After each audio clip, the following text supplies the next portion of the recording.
ईमानदारी से कहने की कोशिश की है। मैंने लॉकडाउन एक ऐसा टाइम था जो कोई याद करना नहीं चाहता, क्योंकि इंसान की फितरत है कि बुरे वक्त को कोई भी आदमी याद नहीं करता है। लेकिन इसमें हमने उन ट्रेजेडीज को कॉमिक के द्वारा पेश करने की कोशिश की है। आप जब ये फिल्म देखेंगे तो आपको लगेगा कि सीरियस बातों को हमने किस तरह कॉमिकली कही है इसमें। तो वो बात है कि आपको कहीं भी ऐसा फील नहीं हुआ कि हम कुछ गलत देख रहे हैं या कुछ गलत चीज़ याद कर रहे हैं। आपको हमेशा ये लगेगा कि यार ये तो मेरे साथ भी हुआ था, यार मैं इस दौर से गुजरा था, और वो जाके आपके चेहरे पे एक स्माइल आएगी। ये मेरा दावा है इस फिल्म को देखते वक्त। सर, इस मूवी को जैसे आपने राइटिंग करना स्टार्ट किया तो मेन काम होता है कि हम कास्ट, जो भी एक्टर कास्ट करने में आपको कितनी कि हाँ ये प्रॉपर है इस एक्ट के लिए, इसके बारे में कुछ जानकारी चाहिए।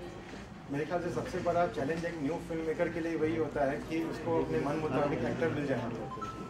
मैं तो अपने आप को बहुत भाग्यशाली मानता हूँ कि हर कैरेक्टर, चाहे छोटा से छोटा कैरेक्टर हो चाहे बड़ा से बड़ा कैरेक्टर हो, हमने जो भी सोचा था, हमने जो कुछ भी इमेजिन किया था, विजुअलाइज किया था कि हमको ये कैरेक्टर ऐसा ही चाहिए, और लकीली हमको सारे कैरेक्टर वैसे ही मिले हैं। माने मुझे लगता नहीं कि एक भी कैरेक्टर को मैं कह सकूँ कि नहीं यार ये मन मुताबिक नहीं हो पाया। सर, पहला पोस्ट रिलीज होने के बाद रिस्पॉन्स कैसा मिला पब्लिक का and family and friend audience? नहीं, हमें जब 2 महीने पहले पूना में हमने NFI में इसका जब रिव्यू किया था तो करीबन 200 लोग थे, और मैंने सबका एक ही कहना था कि एक्सीलेंट। और कुछ लोग थे, जैसे मेरे NRI फ्रेंड्स थे, जैसे उन्होंने मुझे बताया कि हमने कोरोना के बारे में, इंडिया के बारे में जो कुछ सुना था और जो कुछ आपने फिल्म में दिखाया है वो बिल्कुल अलग है, और वो ऑथेंटिक है कि पुलिस स्टेशन में क्या चल रहा था, सड़क पे क्या चल रहा था, हॉस्पिटल में क्या चल रहा था। ये सारी चीज़ें जो बाहर के लोगों को पता है वो बिल्कुल अलग है, और हमने कोशिश की है कि हम जितना सच्चाई से इस चीज़ को दिखा सकें, हमने वो चीज़ दिखाने की कोशिश की है। शूट कहाँ किया गया था पूरा, स्पेशली विद द पार्ट जहाँ पे वो लड़की दिख रही है, टेंपल वाला जो शूट है, ये सब पूना कहाँ किया गया है, प्लीज बताइए। जी जी, ये पूरा का पूरा शूट पुणे में हुआ है। पुणे में सासवड़ में एक मंदिर है, वहाँ पे हमने वो पूरा टेंपल शूट किया है, पूरा जो टेंपल सीक्वेंस पूरा वहाँ शूट किया है। मोस्ट ऑफ टाइम हम देखते हैं कि जो बर्निंग वाला जो सीन होता है ह्यूमन बीइंग को, वो मोस्ट ऑफ मूवीज में इजीली दिखाया जाता है इतना लाइक प्रॉपर वे में। हाउ कम आपके लिए इतना इजी था ये शूट करना, कोई टैकल्स थे आपके लिए इसमें? नहीं, बिल्कुल, मैंने सबसे बड़ा चैलेंज तो पूरा का पूरा कोरोना को रिक्रिएट करना था, और सबसे ज़्यादा कि वो भी एक नॉन कोरोना पीरियड में, जहाँ पे आपको पब्लिक भी है, ट्रैफिक भी है, रोड्स भी एम्प्टी नहीं है, और हमको वही रोड चाहिए, हमको वही शमशान चाहिए था, हमको वही सब चाहिए था। But thanks to my production team कि हम वो कर पाए, और आज जो कुछ आपने देखा वो आपके सामने है। ये मूवी और भी कौन से प्लेटफॉर्म पे हमें देखने मिलेगी? We are talking to many OTT platform. अभी तो थिएटर में आएगी, पहले थिएटर में, पहले तो थिएटर में, और उसके बाद कोई ना कोई प्लेटफॉर्म में तो जरूर आ जाएगा। भाई 19 मई तक इंतजार कीजिए, और 19 मई तक प्लीज पहले थिएटर में जाके देखिए, फिर देखते हैं प्लेटफॉर्म में कब आएगी। प्रीतोपुष किस तरह का किरदार है आपका, थोड़ा सा हम चाहते हैं कि आप हाईलाइट करें। एम्बुलेंस ड्राइवर का रोल प्ले कर रहा हूँ, और मोस्ट ऑफ अस हम लोग बेसिकली क्या है, कोरोना के दूसरे साइड में थे, मतलब, और सबसे ज़्यादा कंप्लेंट हम लोग कर रहे थे कि भाई घर में बैठे हैं इतने महीने से, घर में खाना भी फोन पे या कुछ भी ऑर्डर करके, या जब भी खुला रहता था लेके आ जाते थे, खाते थे, लेकिन घर पे आराम से रहते थे। लेकिन जो फ्रंट लाइन वर्कर है उनका लाइफ कितना डिफिकल्ट है, वो रोल करते हुए मुझे समझ में आया। So it was I opening side for me also, because in fact मैं खुद बोलूँ तो खुद घर में जब 3 महीने 4 महीने तक ऑलमोस्ट अपने फ्लैट में बंद था, तो it was I was feeling so bad, and I was like complaining so much, like what is happening and how much how long we have to sit at home. But frontline worker का life जिस तरह से sir ने लिखा है और मेरे को प्ले करने का मिला, तो मुझे दूसरा साइड देखने को मिला। मुझे लगा कि भाई हम लोग तो मतलब खुश नसीब थे कि घर पे बैठे हुए थे, बट जो लोग from police to the ambulance driver to doctors, salute to them. 8 से 10 फिल्म फेस्ट ये टॉपिक आपने चुना, इसके पीछे कुछ राज था या कुछ सच्ची घटना घटी है जिससे आप ये टॉपिक अपने से नहीं, ये कहानी ट्रू इंसिडेंट के ऊपर बेस्ड है पूरी। ये 20 अप्रैल 2020 को ये घटना मेरे साथ में एक्चुअली घटी थी। और जैसा कि अभी सर ने बताया कि फ्रंटलाइन वर्कर की तो कहानी हमने कही है, बट प्रॉब्लम क्या है कि उनकी फैमिली ने जो प्रॉब्लम फेस किया था ना, वो बहुत कम लोगों को मालूम है कि उनकी वाइफ, उनके बच्चे, उनके फ्रेंड्स, वो क्या किस सिचुएशन से गुजर रहे थे। ये लोग तो फील्ड में थे, ये लोग तो फील्ड में काम कर रहे थे। वो उसकी पेन को हमने इस कहानी में कहने की कोशिश की है कि फ्रंटलाइन वर्कर्स की फैमिली ने क्या क्या सहा। सर इससे आपको क्या लोगों तक क्या मैसेज पहुँचाना चाहिए इस मूवी के दिखाया दिखाना क्या चाहते हो? घटना तो हो गई है, हो गया, तो आप क्या लोगों तक पहुँचाना? यार आज सोसाइटी ना लो हाई आते हैं। There are times when there are war happens between two countries. वो भी एक सोसाइटी के लिए एक चैलेंज आती है। तो कोई भी सोसाइटी में चैलेंज आती है ना, हम समाज में सब अगर एक साथ मिलके उसको जूझेंगे ना, कोई भी डिफिकल्टीज को आप ओवरकम कर सकते हो। नहीं, ये डिफिकल्टी, ये मैसेज क्या पहुँचाना? No, that is exactly what I am trying to tell you कि भाई कोई भी डिफिकल्टीज आपके समाज में, आपको देश को, आपके राज्य को आता है, तो आप जब पूरे समाज में एक दूसरे को कोऑपरेट करके आगे बढ़ते हो, तो कितना भी डिफिकल्टीज आती है आपके सामने, आप उभर सकते हो।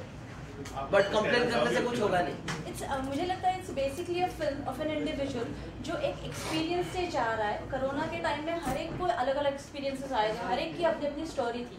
तो एक इंसान की स्टोरी है, जो स्टोरी हमने फिल्म में बताई है, जिसमें it's a very personal connect of that individual.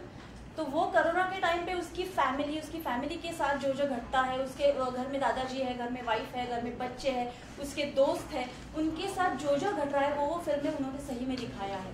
तो आप सबको, मुझे लगता है कि हर एक को आइडेंटिफाई आप कर पाओगे इस फिल्म में। हर एक को, मतलब हर एक को आइडेंटिफाई करने के लिए कैरेक्टर है फिल्म में, ऐसे मुझे लगता है। और एक हिसाब से मैं बोलूँगी, it's like reliving your corona period.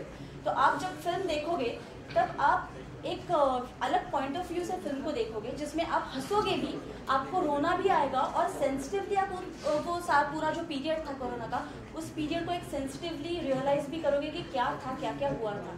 तो it's like reliving the corona period, the lockdown period. Rajesh sir, film में और किरदार कौन कौन है, अगर बता सके आप? शिवानी सुर्वे है जो इनकी वाइफ का रोल प्ले किया है। इंदिरा कृष्णन मैडम है जो बहुत सारी टीवी सीरियल्स में बालाजी की आती हैं, जिनकी मदर की डेथ हुई है, और उनकी बेटी का रोल प्ले किया है हेमल इंगले ने। तो मेजर कैरेक्टर तो ये लोग। बाकी फिल्म फेस्टिवल्स में भी जीती है फिल्म है, उस पर बारे में थोड़ा रोशनी डालना चाहेंगे आप? मैंने जैसे बताया था कि ये फिल्म सबसे पहले London, Mexico, Paris, then Toronto, then अपना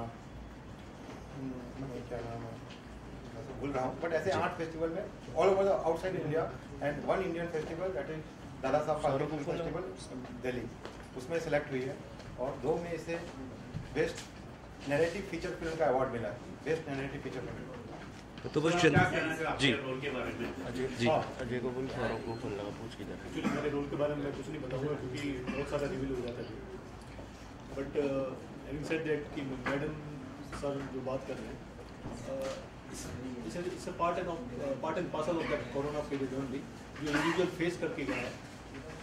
मेरा कैरेक्टर भी उनमें से एक है जो अच्छा भी है और बुरा भी हो सकता है, तो मैं उसके बारे में नहीं बता सकता। तो या वो character of corona period, you know, like उस टाइम पे क्या क्या किन लोगों ने फेस किया था, वही कैरेक्टर है और इसका ही पार्ट है। ज़्यादा सर भी इसके बारे में बता देते हैं, मुझे लाइव नहीं है जी, बताना नहीं चाहते आप? और हमारी फिल्म मतलब सरप्राइज एलिमेंट आपको पता चल जाएगा अगर इन्होंने बताया आपको। बता दें। नहीं, मैं अगर 2 लाइनों में पूरी फिल्म का एसेंस बताऊं तो 2 लाइनों में ये बता सकता हूं कि वो पीरियड जो पैंडेमिक पीरियड था वो लॉकडाउन नहीं था, वो अनलॉकडाउन पीरियड था, जहाँ पे हमने कुछ अलग सोचा है।